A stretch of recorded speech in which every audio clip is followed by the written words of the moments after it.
Hey everybody, today we are talking about In the Event of Love by Courtney Kay. In the Event of Love is a story about a girl named Morgan Ross who is an event planner essentially.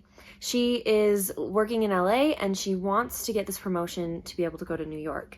And it's really important to her. She's been working for it ever since she left high school and her old town, Fern Falls. In Fern Falls is a girl named Rachel Reed who is basically the ex-friend of Morgan Ross. And she's still in Fern Falls and she kind of took over her family's tree farm. These two shared a kiss when they were in their senior year, and soon after that, Morgan's dad was wanting to get married to a girl named Christy, a lady named Christy, and the proposal was public and Christy denied the proposal in public, and it kind of just tore all these ideas of a future family apart for Morgan. Her mom passed when she was young, and so it really hurt her a lot, so she kind of ran away and ended up in LA. And in doing this, it also created damage to the relationship of Morgan and Rachel as friends, but also anything potentially further than that. They basically stopped communicating with each other after that. So our story begins with a little bit of backstory on Morgan, and something bad happens to her right away, a choice that makes her career possibly be in jeopardy. And so her manager sends her back to Fern Falls because she wants her to take mostly a break for the whole month of December, but while she's there to also see if maybe there's something else she could do there, but mostly to take a break. She got an email from a cafe that was in Fern Falls asking for her expertise and they wanted to hire her for an event. She was like, there's no way I'm ever going back to that town, so she wasn't going to respond to the email. But then her boss, Joanna, was like,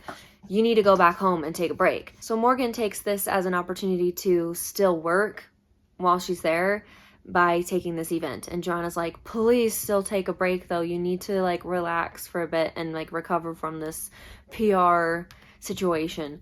And so she's like, yeah, okay. And she goes, and she's fully intending to ignore everyone that she previously knew, but that does not, of course, turn out. One of the first people that she like runs into is Rachel Reed. Throughout the story, they end up having to work together a lot more than Morgan was hoping for or intending to, but because of this, they start to gradually get closer again, and their relationship starts to potentially have a second chance to make it be more than just a friendship. And so they start to essentially date, and we get some very spicy scenes. This is, of course, a LGBTQ plus category book, and they are both bisexual. So I really liked that they were represented, that bisexuals were represented in this by the two main characters. There's also a gay character, there's also a trans character, and then of course there's plenty of straight characters as well. But there's a lot of diversity in this, and so I think that was really great. And I thought that this romance novel was like probably the spiciest that I have ever read.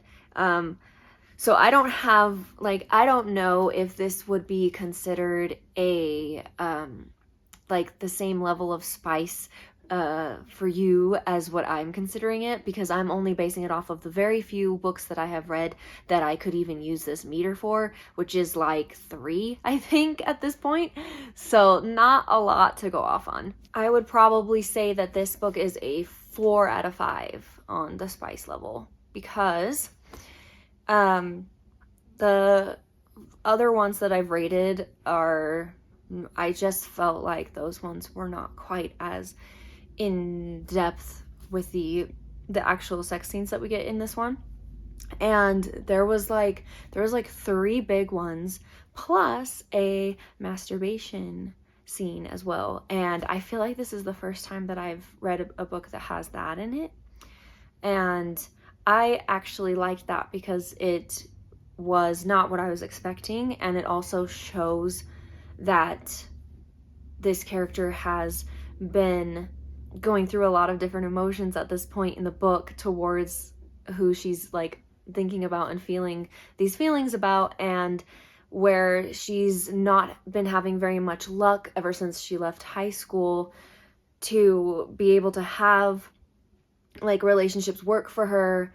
And so just seeing this side of her that I just feel like is that I have not read. So I thought that that would just provided some variety in the different kinds of scenes that we were going to be getting from this romance novel. So I really appreciated that being in there. Overall, I enjoyed the story. I was just looking for another holiday read, and a lot of times when I'm looking for a holiday Christmas book to read, I'm looking for a romance category typically.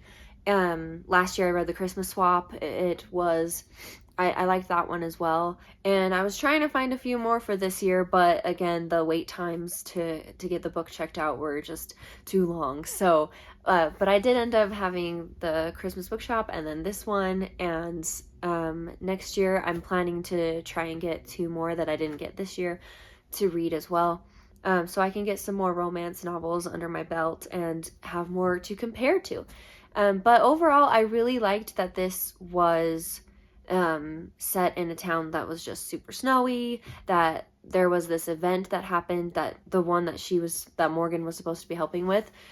It was an enchanted evening, and it was basically a fundraiser to help raise funds for the inn and the tree farm. And so they had this outdoor event with a lot of trees that they were that you could donate an auction for, and like all of her friends like helped her like with organizing it. And I just liked the setting of this book quite a lot too, and the opportunity for having so many scenes with just Rachel and Morgan I really appreciated as well.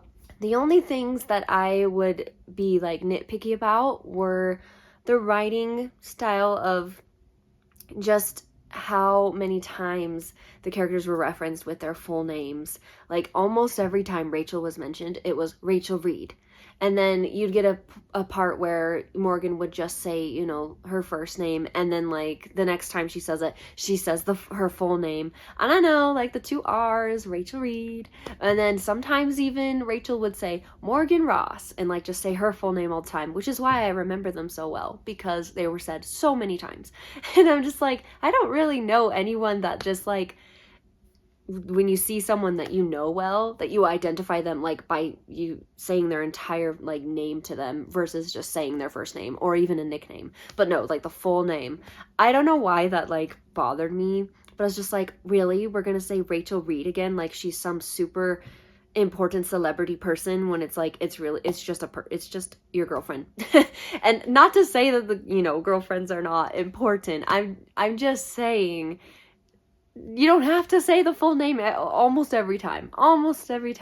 Okay, maybe I'm exaggerating, but it just felt like that with her, and sometimes with Morgan as well. But Morgan, it's first person, and it's in her perspective, so Morgan Ross doesn't get mentioned nearly as much as Rachel Reed does. So anyways, but I mean, again, I'm nitpicking here. So overall, I really think this was a really good one for the end of the year. And so yeah, thank you so much for watching. I appreciate you, and I will see you in the next one. Bye.